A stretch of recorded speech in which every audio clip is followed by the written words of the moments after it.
केपी ओलीलाई बालुवाटारमा घेर्न गएका कमल थापालाई प्रहरीले घिसारेर निषेधित क्षेत्रबाट पक्राउ गरेको छ।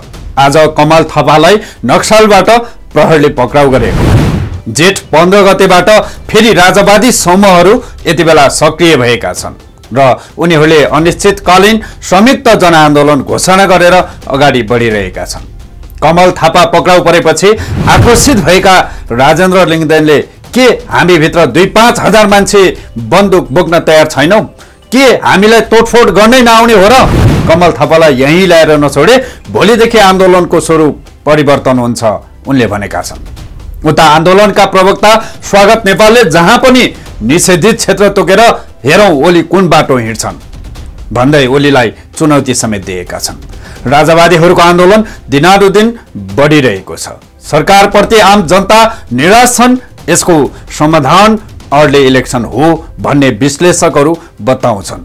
सरकार अब जनमत लिन पुनः निर्वाचनमा फर्कन पर्ने स्थिति देखिएको छ। पूर्णतया देश अशान्ति, द्वन्द्व र अस्थिरताको भुमरीबाट फेरि गुज्रिसकेको छ।